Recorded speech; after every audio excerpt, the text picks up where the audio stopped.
Estimados amigos, qué placer poder saludarles.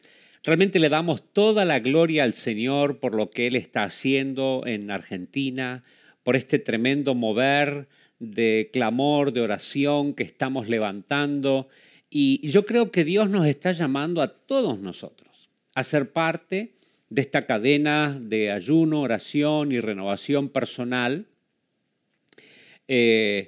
donde cada uno de nosotros nos convirtamos en el protagonista de nuestro destino. Que nosotros a través de la oración podamos marcar una nueva atmósfera para el país.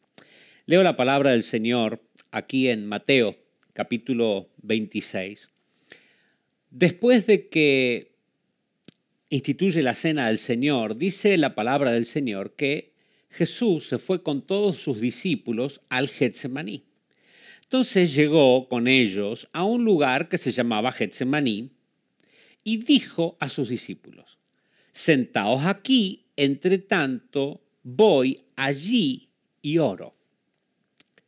Eso le dijo a los discípulos, pero luego, inmediatamente después, dice: y tomando a Pedro y a los dos hijos de Zebedeo, o sea, a Jacobo y a Juan, comenzó a entristecerse y a angustiarse en gran manera. Y les dice a esos tres: mi alma está angustiada hasta la muerte. Quédense aquí a velar conmigo. Eran 12 los apóstoles, pero solo 3 estaban listos para ese tiempo de intimidad con el Señor. Había 60 que seguían a Jesús y los mandó de 2 en 2. Pero a ninguno de los 60, ni los 120 que estuvieron en el aposento alto, ni los 500 que lo vieron ascender al Señor, los llamó para ese tiempo de intimidad. Yo creo que Dios está buscando esa clase de hombres y mujeres que estén dispuestos a pagar un precio para vivir y experimentar una intimidad más profunda con el Señor. Tal vez me diga: bueno, pero pastor, hay más de 600.000 intercesores en todo el país.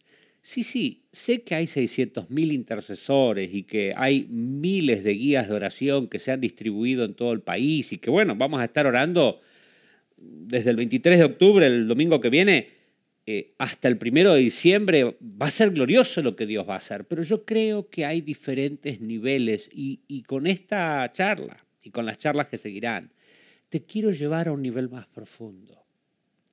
Que entiendas que, como decía mi papá, la oración genera poder. Que hay poder en la unidad. Jesús lo dijo: si 2 de ustedes se pusieren de acuerdo tocante a cualquier cosa, les va a ser dada de mi Padre que está en los cielos. Entonces, cuando yo subo a un nuevo nivel en la oración, cuando entiendo la autoridad que Dios me dio, mi manera de orar cambia. Ahora, usted que sabe cómo sigue esta narrativa, cómo sigue esta historia, recordará que los discípulos a los que llamó y les dio ese lugar de privilegio, se quedaron dormidos. Yo creo que el Señor está despertando nuestro espíritu en Argentina en esta hora. Consejos de pastores que se reúnen a orar. Iglesias enteras que toman el compromiso de buscar el rostro del Señor. Tantos hombres, tantas mujeres que apartan un tiempo en el día para buscar el rostro del Señor. Mi oración es de que usted sea de esos que llegan a esa intimidad con el Señor, a esa intimidad con el amado, a poder sentarse en las faldas del Señor y de ahí captar la voluntad de Dios. Y sabiendo dónde estamos sentados juntamente con Jesucristo en lugares celestiales y sabiendo que todo ha sido puesto por estrado de nuestros pies, tomar autoridad en el Espíritu en contra de toda fuerza del mal. Jesús regresa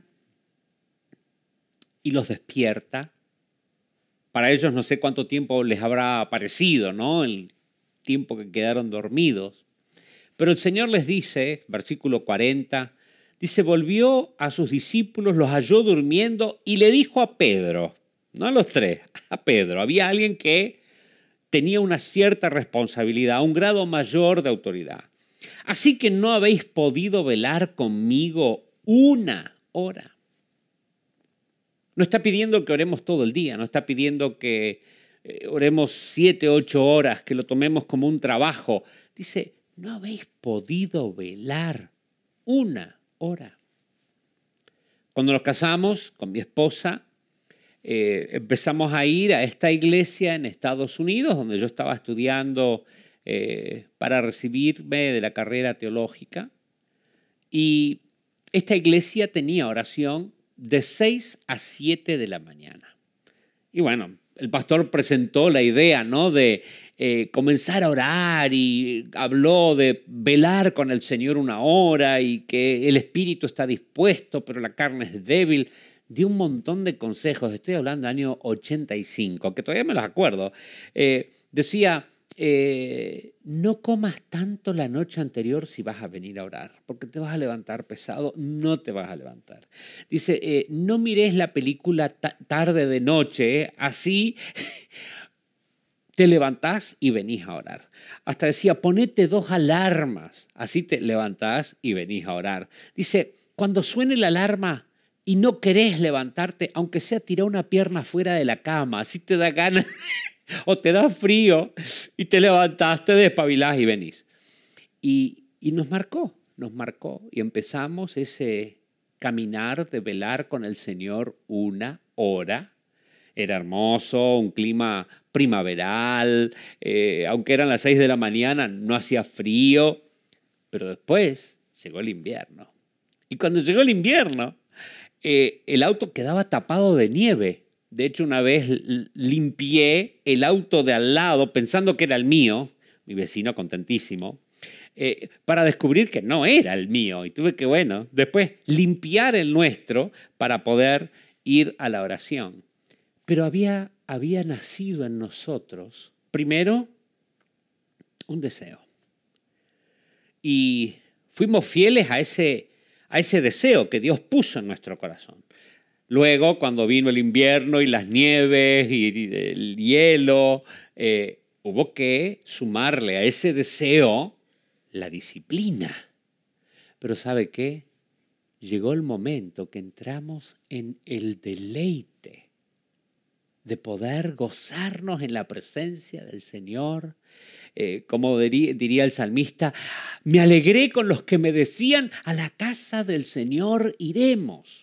Y aunque eran las 6 de la mañana, en pleno invierno, con los fríos de 10, 15 grados bajo cero, había un deleite en nuestros corazones de estar en la presencia del Señor. Eso marcó nuestras vidas. Uno me puede preguntar, bueno, ¿y ahora, pastor, se levanta a orar a las 6 de la mañana? Mi intimidad con el Señor ha cambiado tanto que el haberme pasado ese tiempo en conocerlo al Señor, conocer sus caminos, conocer sus maneras de hablar con uno, me cambiaron por completo. Entonces ya no necesito tanto preámbulo, ya lo conozco en intimidad y entro directamente a la presencia del Señor y los tiempos que paso en su presencia son maravillosos. A veces uno no se da cuenta, ¿no? Yo aprovecho cuando voy en mi auto y estoy solo para tener esos tiempos con el Señor. Y de repente ya estoy llegando a la próxima ciudad. ¿Y cómo pasó? ¿Dónde se fue el tiempo? ¿Dónde se fueron los kilómetros? Es que está esa dinámica donde uno está con un ser querido que conoce íntimamente y puede pasar horas en la presencia de ese ser amado. No se aparte de los 9 que se quedaron. No sea parte de estos 3 que se quedaron dormidos. Sea parte de esos que entran en el deleite de poder estar en intimidad con el Señor, de poder hablar con Él, de dejar que el Señor les hable a lo más profundo del alma y que en esos tiempos de intimidad sientas el abrazo íntimo, la fortaleza que solo viene del Padre, que tu vida sea completamente transformada por la intimidad con el Señor. Hoy te bendigo en el nombre de Jesús. Amén y amén.